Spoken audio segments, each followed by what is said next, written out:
রসুলপুর নাম ছোট্ট একটি এলাকায় বাস করত মিনা ও তার বাবা মিসকে শিয়াল। মিনার মা মারা যাওয়ার পর মিসকে শিয়াল আবার একটি বিয়ে করেছে।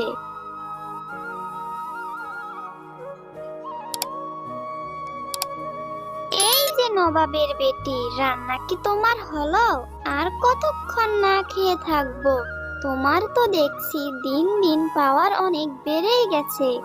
এই তো মা, আর একটু বাকি আছে, তারপর রান্না করা হয়ে যাবে। তুমি যাও, ঘরে গিয়ে বসো, আমি খাবার নিয়ে আসছি। বলছি হ্যাঁ নবাবের বেটি, সকাল সকাল একটু ঘুম থেকে উঠা যায় না? তাহলেই তো রান্না করতে আর দেরি হয় না। হ্যাঁ মা, আমি তো সেই ভোর 4টা বাজে ঘুম থেকে উঠি, তারপর বাড়ির সমস্ত কাজ করি, তারপর রান্না করতে আসি। আমি তো সেই ভোরবেলায় ঘুম থেকে উঠি মা। মিনা, তোর এত বড় সাহস, তুই আমার মুখে মুখে কথা বলছিস? একদম কোনো কথা বলবি না। তুই তাড়াতাড়ি খাবার নিয়ে আমার ঘরে আয়। সেই সকাল থেকে আমার মেয়ে না খেয়ে ঘরে বসে আছে, তুই তাড়াতাড়ি খাবার নিয়ে চলে আয়। একথা বলার পর শেফালি শিয়ালিনী সেখান থেকে চলে আসে। আর শেফালি শিয়ালিনী হলো মিনার সৎ মা। মিনার মা মারা যাওয়ার পর মিসকে শিয়াল মুন্নি শিয়ালিনীকে বিয়ে করে নিয়ে আসে।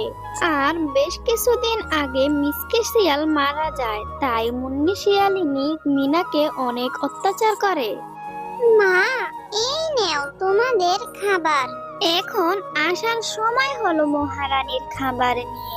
বলি হ্যাঁ রে মিনা, এত বেলা পর্যন্ত আমি যদি না খেয়ে থাকি তাহলে তো আমার শরীরটা খারাপ করবে, আমি তো অসুস্থ হয়ে যাব। তোকে আর কতদিন আমি বলে দিব এই একটা কথা? রোজ রোজ কি একটা কথা বলতে কারো ভালো লাগে? তোর মাথায় কি কিছুই থাকে না রে মিনা? মা, তুমি কাকে কি বলছো? ওর মাথাটা ওর মুখের মতোই কালো কুচকুচে, সেজন্য ওর কোনো কথাই মনে থাকে না। তুই ঠিকই বলেছিস মা টুম্পা, ওর মুখটা দেখতে একদম কালো কুচকুচে, ওকে দেখতে একদম ভালো লাগে না। ওর মুখটা দেখলে আমার অনেক খারাপ লাগে।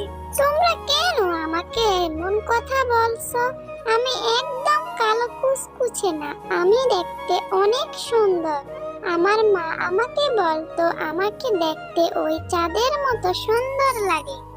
হ্যাঁ মিনা, তোর মা তো ঠিক কথাই বলেছে, তোকে দেখতে ওই চাঁদের মতোই দেখা যায়, তবে তা পূর্ণিমার চাঁদের মতো নয়, ওই অমাবস্যার রাতের মতো কালো কুচকুচে।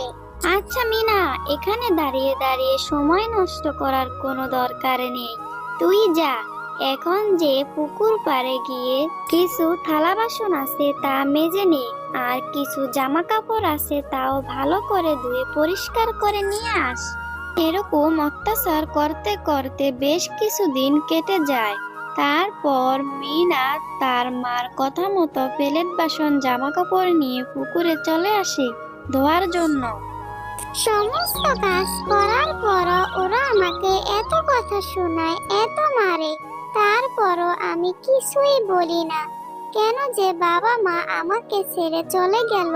তোমরা কেন আমাকে নিয়ে গেলে না বাবা মা তোমাদের সাথে? মিনার সৎ মা আর সৎ বোন টুম্পা মিনাকে অনেক অত্যাচার করত, তাও মিনা কোনো কথা বলতো না, সবকিছু মুখ বন্ধ করে সহ্য করে নিত। এই মিনাটাকে নিয়ে আমি আর পারি না। পাড়ার প্রতিবেশী সবাই আমাকে বলে আমি নাকি মিনাকে অনেক অত্যাচার করি, কিন্তু অত্যাচার করব না তা কি করব? ও কি আর আমার বড় মেয়ে যে আমি ওকে আদর যত্ন করব? ও তো আমার সৎ মেয়ে। আমি একটা সুযোগের অপেক্ষায় আছি, সুযোগ পেলে আমি ওকে আমার বাড়ি থেকে বের করে দিব। আমি এখন কি করব, কোথায় যাব? হে আল্লাহ, তুমি আমাকে আমার বাবা মার কাছে নিয়ে যাও। আমি আর এই দুনিয়াতে থাকতে চাই না। আমার যে এখানে অনেক কষ্ট হয়, আমি আর এখানে থাকতে চাই না।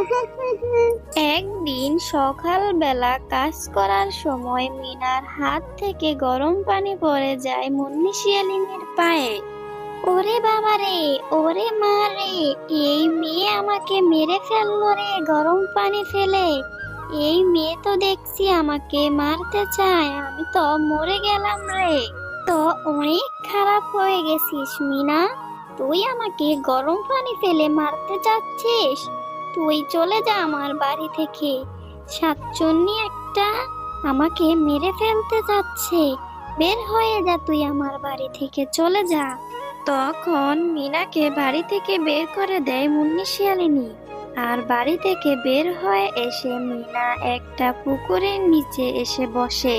বসে বসে মিনা যখন কান্না করছিল তখন একটা পরী আসে মিনার কাছে। কি হয়েছে ছোট বাচ্চা তোমার? তুমি এখানে বসে বসে কান্না করছো কেন? মিনা, তোমার এত কষ্ট কিসের? তুমি এত কান্নাকাটি করছো কেন? কে তুমি? তুমি আমার নাম জানো কিভাবে? আর তুমি এখানে এসেছো কি করে? তুমি কে? তুমি আমাকে চিনোই বা কি করে? আমি হলাম পরী, আর আমি সব খবর রাখি। আমি তোমার সব ঘটনাই জানি। কিন্তু তুমি যে কান্না করছো সেটা তুমি আমাকে বলো। তুমি কেন এখানে বসে বসে কান্না করছো? তখন মিনা পরীকে সব ঘটনা খুলে বলে। আর সব ঘটনা শোনার পর পরী বলল, আমি তোমাকে সাহায্য করব। এই নাও, এই হলো জাদুর সাবান। আমি তোমাকে এই সাবান গাছগুলো দিয়ে দিচ্ছি। তুমি এই সাবান দিয়ে যদি গোসল করো তাহলে তুমি অনেক সুন্দর হয়ে যাবে।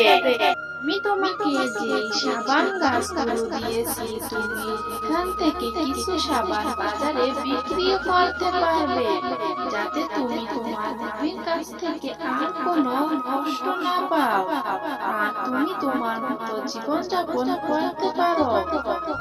আর এখন আমি আসি না, তুমি তাহলে থাকো, আর এখান থেকে সাবান দিয়ে তুমি গোসল করো। পরী যাওয়ার পর মিনা এখান থেকে একটি সাবান নিয়ে গোসল করে। মিনা শরীরে সাবান লাগানোর সাথে সাথে অনেক সুন্দর হয়ে যায়। উমা, পরীর কথা তো দেখছি একদম ঠিক। আমি তো অনেক সুন্দর হয়ে গেলাম। এখন থেকে আমি এই সাবান দিয়ে প্রতিদিন গোসল করব, আবার তা বাজারে বিক্রিও করব।